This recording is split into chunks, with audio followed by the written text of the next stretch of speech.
Bonjour à tous et à toutes. Comme vous le voyez, nous sommes au bord de l'eau. C'est charmant, n'est-ce pas? Nous sommes à Jancet.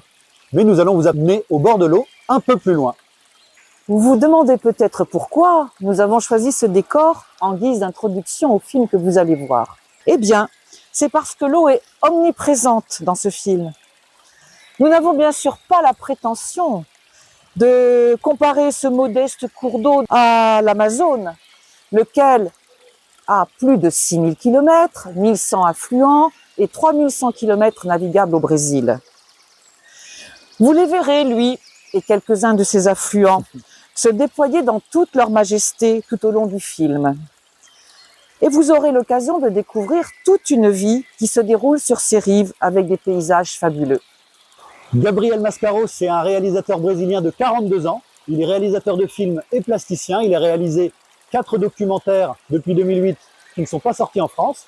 Et vous allez voir son 4e film de fiction, le 3e qui sort en France après O Vientos d'Agosto, qui est sorti en 2015, et Rodeo, qui est sorti en 2016. Mais le fleuve n'est pas la thématique principale, il sert de décor. Et assez rapidement, la fiction, car c'est bien une fiction dont il s'agit, m'a rappelé un livre paru en 2011, dont je vais vous lire quelques lignes, à voir si vous le reconnaissez.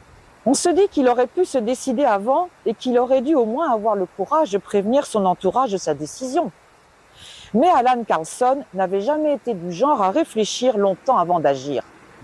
L'idée avait donc à peine eu le temps de germer dans l'esprit du vieil homme qu'il avait déjà ouvert la fenêtre de sa chambre située au premier étage de la maison de retraite de Malmköping dans le Södermanland et qui s'était retrouvé debout sur la plate-bande dans le jardin.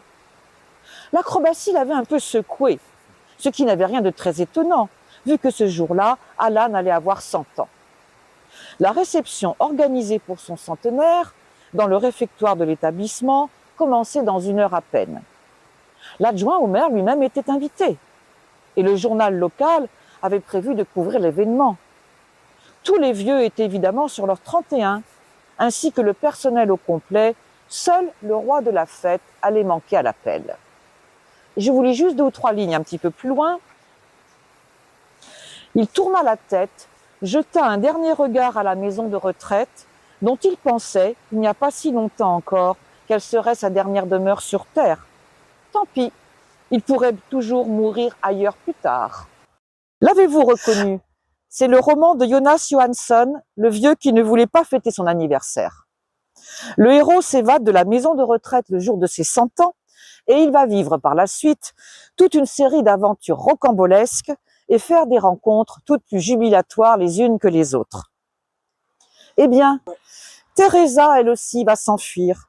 Elle ne veut pas aller dans les colonies que le gouvernement brésilien a construites pour y loger toutes les personnes âgées, ceci sans leur demander leur assentiment, prétendant vouloir leur bien et présentant le programme comme un programme social. D'ailleurs, le titre brésilien n'est pas Les Voyages de Teresa, mais O Último Azul, le dernier bleu, en traduction littérale. À vous de voir pourquoi. Plusieurs interprétations sont possibles. Nous terminerons notre intervention par une petite maxime de notre invention. Il faut toujours se méfier des gens qui prétendent vouloir votre bien. Et nous sommes sûrs que vous prendrez beaucoup de plaisir à regarder ce film, très beau film, qui est une ode à la résistance et à la liberté. Et il n'y a pas d'âge pour résister et aspirer à être libre. Comme c'est un récit au bord de l'eau, on s'est mis les pieds dans l'eau pour pouvoir vous le présenter. Alors ce que vous allez voir, c'est une dystopie, ce n'est pas la réalité. Même sous le gouvernement de Bolsonaro, aucune administration n'a osé mettre en place cette euthanasie sociale que vous allez voir. La majorité des seconds rôles du film, ce sont des acteurs originaires d'Amazonie, locaux.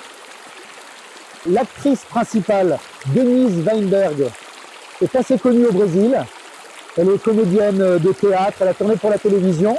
Et elle a tourné dans plus de 20 films au Brésil, mais ces films sont très peu arrivés en France. C'est le 2e film qui sort sur nos écrans, après Une famille brésilienne en 2008. Le film est distribué par Panam. Le réalisateur nous dit que les récits sur la vieillesse au cinéma réduisent souvent les personnes âgées à leurs souvenirs. Elles sont rarement considérées comme des protagonistes du présent. Le réalisateur réalise le mélange des genres pour réfléchir au vieillissement d'une manière qui ne soit ni mélancolique ni nostalgique. Il n'a pas voulu réaliser un film au passé, mais bien un film au présent.